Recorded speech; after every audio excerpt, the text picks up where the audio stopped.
پاکستان اور مصر میں سیاسی، معاشی، دفاعی، ثقافتی اور عوامی روابط کے شعبوں میں تعاون بڑھانے پر اتفاق ہوا ہے۔ بزنس ٹو بزنس تعلقات کے فروغ پر تبادلہ خیال۔ پاکستان 500 بزنس ہاؤسز کی فہرست مصر کو فراہم کرے گا۔ ان بزنسز کو دو طرفہ تجارت کے فروغ کے لیے ہر ممکن سہولیات دی جائیں گی۔ نائب وزیر اعظم اسحاق ڈار کی مصر کے وزیر خارجہ کے ہمراہ نیوز کانفرنس۔ مصر کے وزیر خارجہ ڈاکٹر بدر احمد محمد العاتق نے کہا، غزہ کی تعمیر نو میں پاکستان کے کردار اور تعاون کے خواہاں ہیں۔ غزہ جنگ بندی معاہدے میں پاکستان نے اہم کردار ادا کیا۔ تنازع فلسطین کا دو ریاستی حل ہی قابل عمل اور پائیدار ہے۔ مصر پاکستان کے ساتھ شدت پسندی اور دہشت گردی کے خلاف کھڑا ہے۔ دہشت گردی کے خلاف اپنے کامیاب ماڈل کی پاکستان سے مکمل شیئرنگ کی پیشکش۔ پاکستان میں جلد بازی میں منظور کی گئی آئینی ترامیم عدلیہ کی آزادی کو کمزور کرتی ہیں، فوجی احتساب اور قانون کی حکمرانی کے احترام پر شدید خدشات کو جنم دیتی ہیں۔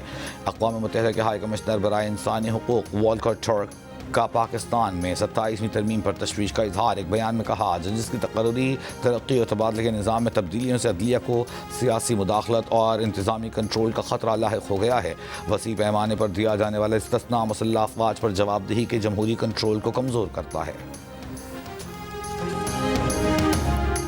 27ویں آئینی ترمیم پر اقوام متحدہ کی بے جا تشویش ناقابل فہم ہے۔ ہائی کمشنر خود مختار فیصلوں کا احترام کریں اور سیاسی تعصب و غلط معلومات پر مبنی تبصروں سے گریز کریں۔ پاکستان نے ہائی کمشنر برائے انسانی حقوق کا بیان مسترد کر دیا۔ دفتر خارجہ نے کہا، افسوس ہے پاکستان کا موقف اور زمینی حقائق اقوام متحدہ کے بیان میں شامل نہیں کیے گئے۔ پاکستان انسانی حقوق، انسانی وقار، بنیادی آزادیوں، قانون کی حکمرانی کے تحفظ کے عزم پر قائم ہے۔ خیبر پختونخوا حکومت نے ہری پور میں ضمنی انتخابات میں مبینہ دھاندلی کی انکوائری کا فیصلہ کر لیا۔ معاون خصوصی برائے اطلاعات خیبر پختونخوا شفیع جان نے کہا کہ وزیر اعلیٰ انکوائری کا حکم دے چکے ہیں۔ الیکشن کمیشن کو ہری پور انتخابات میں دھاندلی سے متعلق ریفرنس بھی بھیج رہے ہیں۔ پریزائڈنگ افسران کے بیان حلفی بھی لیے جا رہے ہیں۔ الیکشن کمیشن نے کہا ہے کہ بعض عناصر ضمنی انتخابات ہری پور NA-18 کو متنازع بنانے کے لیے الزامات لگا رہے ہیں۔ DRO اور RO کی تعیناتی کو سازشی قرار دینا حقائق کے سراسر منافی ہے۔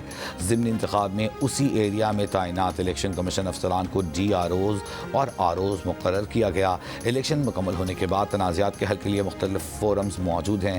کنسالیڈیشن رکوانے یا ری کاؤنٹنگ کے لیے بھی سب سے پہلے RO سے رجوع کیا جاتا ہے۔ اگر وہ ایسا نہ کرے تو مقررہ وقت کے اندر کمیشن سے رجوع کیا جاتا ہے، مگر ایسا کچھ نہیں کیا گیا۔ FBR ان لینڈ ریونیو کا مردان میں سگریٹ کے گودام پر چھاپا، غیر قانونی سگریٹ کے کارٹن ضبط کر لیے۔ کارروائی 22 نومبر کی رات کی گئی۔ ٹیکس چوری پر فیکٹری سیل، مالکان پر مقدمہ درج۔ FBR ذرائع کے مطابق سیاسی شخصیت کے دباؤ کے باوجود کارروائی عمل میں لائی گئی۔ دوسری جانب سینیٹر دلاور خان کا کہنا ہے کہ انہیں اپنی فیکٹری پر چھاپے کا علم نہیں۔ اعداد و شمار کے مطابق ملک میں غیر قانونی سگریٹ انڈسٹری کے باعث ریونیو میں سالانہ 250 سے 300 ارب روپے کا نقصان ہو رہا ہے۔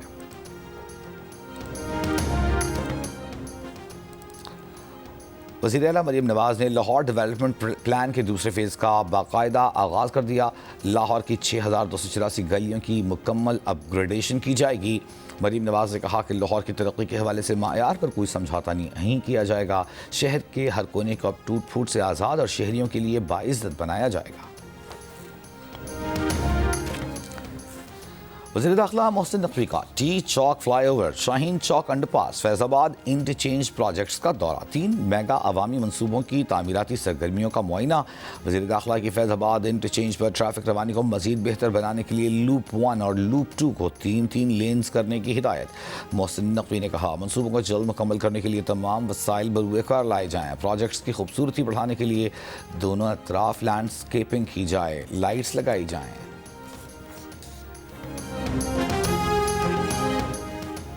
پیپلز پارٹی کے قیام کو 58 برس مکمل۔ پارٹی کی یوم تاسیس پر ملک بھر میں جلسے اور تقاریب ہوں گی۔ چیئرمین پیپلز پارٹی بلاول بھٹو زرداری بلاول ہاؤس سے ملک بھر میں 100 سے زائد تقاریب سے بذریعہ ویڈیو لنک خطاب کریں گے۔ بلاول بھٹو کا کہنا ہے کہ یوم تاسیس جمہوریت اور سماجی انصاف کی جدوجہد سے جنم لینے والی عوامی تحریک کا جشن ہے۔ پیپلز پارٹی ہمیشہ مظلوموں کے حقوق کی ڈھال بنی رہی ہے۔ سینئر امریکی حکام آج فلوریڈا میں یوکرینی حکام سے ملاقات کریں گے۔ خبر ایجنسی کے مطابق امریکی وزیر خارجہ مارکو روبیو، خصوصی ایلچی سٹیو وٹکوف اور صدر ٹرمپ کے داماد جیرڈ کوشنر بھی وفد میں شامل ہوں گے۔ روس یوکرین جنگ بندی کے معاہدے پر بات چیت۔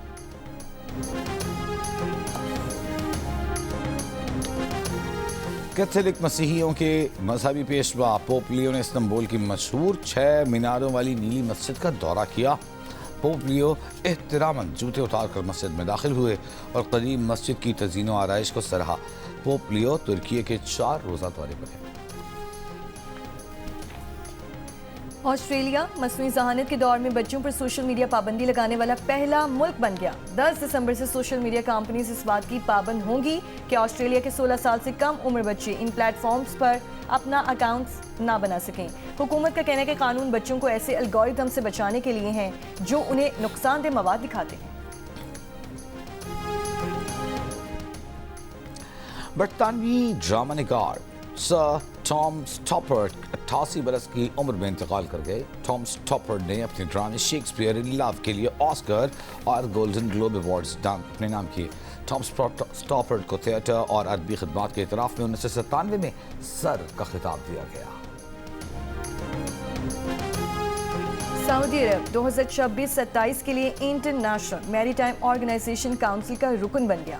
لندن میں ہوئے انتخاب میں سعودی عرب کے حق میں 142 ووٹ ڈالے گئے۔ سعودی وزیر ٹرانسپورٹ نے کہا کہ یہ کامیابی سمندری ٹرانسپورٹ کے لیے سعودی ویژن 2030 کے تحت ترقی کے ہدف کا نتیجہ ہے۔ پاکستان کی لیجنڈ ٹینس سٹار اسام الحق ٹینس کورٹ سے رخصت۔ اسلام آباد میں ہونے والا ATP چیلنجر کپ کا مینز ڈبلز فائنل ان کے کیریئر کا آخری مقابلہ تھا۔ اسام کو مزمل مرتضیٰ کے ساتھ حریف پیر کے خلاف اسٹریٹ سیٹس میں شکست ہوئی۔ اسام الحق کا کہنا ہے کہ حریف پیر کو جیت پر مبارکباد، پورے کیریئر میں سپورٹ کرنے پر اپنی فیملی اور دیگر لوگوں کے شکر گزار ہیں۔ بطور صدر پاکستان ٹینس فیڈریشن وہ نوجوان کھلاڑیوں کے لیے ہر ممکن سہولیات فراہم کرنے کی کوشش کر رہے ہیں۔ ATP ٹورنامنٹ کا پاکستان میں انعقاد بڑی کامیابی رہی۔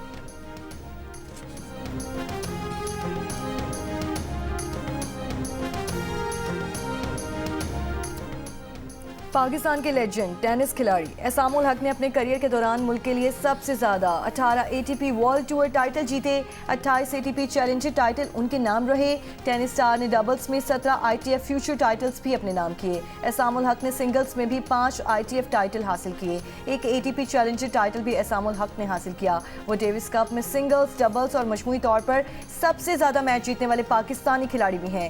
کیریئر کے آخری میچ کے اختتام پر تماشائیوں اور ساتھی کھلاڑیوں کا اسام الحق کو خراج تحسین۔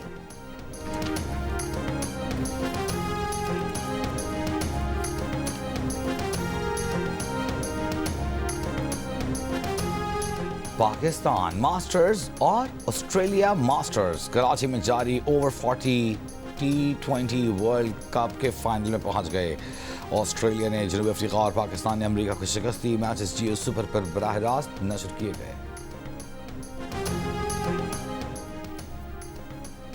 لاہور میں انٹرنیشنل باکسنگ چیمپئن شپ کے آخری روز پاکستان کے سٹار باکسر محمد وسیم نے ورلڈ گولڈ بینٹم ویٹ کا ٹائٹل جیت لیا۔ مقابلے میں انہوں نے تھائی لینڈ کے باکسر جکراوت کو شکست دی۔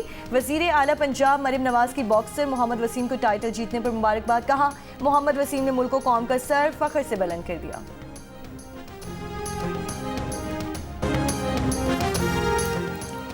اسلام آباد میں غیر رجسٹرڈ فوڈ پوائنٹس اور ریسٹورنٹس کی رجسٹریشن ڈیڈ لائن کا آج آخری روز۔ کل سے کریک ڈاؤن شروع ہوگا۔ ڈائریکٹر فوڈ اتھارٹی نے خبردار کیا کہ کل سے غیر رجسٹرڈ فوڈ پوائنٹس یا ریسٹورنٹس چلانے کی اجازت نہیں ہوگی۔ غیر رجسٹرڈ ریسٹورنٹس فوڈ پوائنٹس کو سیل کیا جائے گا، بھاری جرمانے بھی کریں گے۔ آسٹریلیا کے شہر سڈنی میں دوران پرواز 2 چھوٹے طیارے ٹکرا گئے۔ ایک چھوٹا طیارہ زمین پر گر کر تباہ، پائلٹ ہلاک۔ دوسرا چھوٹا طیارہ ہوائی اڈے پر بحفاظت اتر گیا۔ اور جنگ اور جیو کے اشتراک سے arts council of Pakistan Karachi میں ورلڈ کلچر فیسٹیول کی رونقیں عروج پر. گزشتہ روز گلوکار فارس اور میشا شفیع نے اپنی جاندار پرفارمنس سے سما باندھ دیا. فیسٹیول میں آج 4 بجے فلم سکریننگ ہوگی, 6 بجے تھیٹر پلے سالگرہ پیش کیا جائے گا, رات 8 بجے ڈانس نائٹ میں غیر ملکی پرفارم کریں گے.